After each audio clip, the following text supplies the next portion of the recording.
Revue de troupes au 52e régiment d'infanterie commando de Tougan. Avec la hiérarchie militaire et paramilitaire, le ministre d'État, ministre de la Défense et des anciens combattants, prend langue avec les hommes.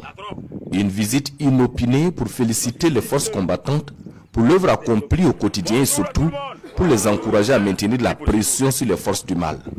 Aux boys, le message reste le même. La victoire, c'est pour bientôt. On a fait le choix de mettre fin à ce terrorisme, de mettre fin à cette manœuvre impérialiste, de veiller à ce que nos populations retrouvent la sérénité pour se mettre au travail, pour que nous puissions développer notre pays.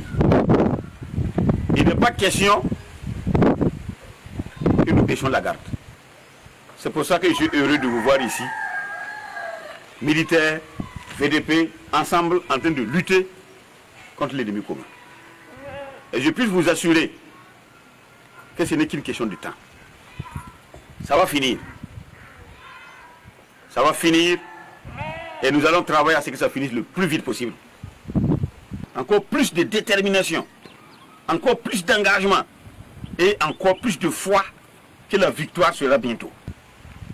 Mais ça, il faut d'abord y croire dans vos têtes. Dans nos têtes, nous devons être sûrs en disant dans nos têtes que ça va finir et c'est nous qui allons gagner. Le chemin est certes long et parsemé d'embûches, mais la victoire est certaine, insiste le ministre d'État. Et pour ce faire, il les encourage à rester vigilants, surtout à redoubler d'efforts pour traquer l'ennemi jusqu'au dernier recoin et le mettre hors d'état de nuire. Soyons d'abord fiers de ce que nous faisons. Ça, c'est la première chose. Soyons déterminés dans ce que nous faisons. Soyons convaincus que la victoire sera la nôtre. Mais avant tout, soyez très disciplinés. Parce que c'est un métier, comme je l'ai dit toujours, dont la clé principale et le verrou principal, c'est la discipline. Si vous restez discipliné, vous écoutez vos chefs, vous exécutez les missions telles qu'elles vous le disent. Si vous avez des conseils, des recommandations, vous les faites, vous verrez que les choses se passent toujours très bien. De Tougan, le ministre d'État, ministre de la Défense et des anciens combattants, met le cap sur dit territoire reconquis. Ici également, le message reste le même. Galvaniser FDS et VDP pour la suite du combat. Et une fois de plus, le bien fondé de la lutte leur est expliqué. C'est une guerre de survie. Ceux qui sont derrière ça, ils jouent leur survie.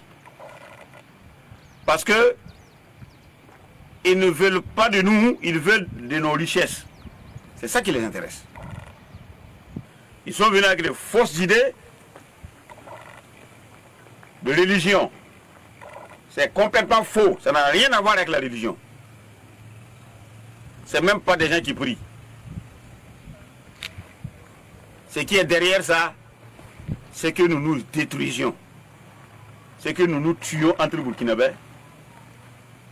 C'est que nous restons attardés dans le développement. Cette tournée du ministre d'État, ministre de la Défense et des anciens combattants, est également mise à profit pour évoquer la vie des combattants après la guerre. Une vie que le général de brigade Célestin Saint-Poré imagine merveilleuse au regard des potentialités que regorge le Burkina Faso, à l'image de la vallée du Sourou et autres richesses à travers le pays.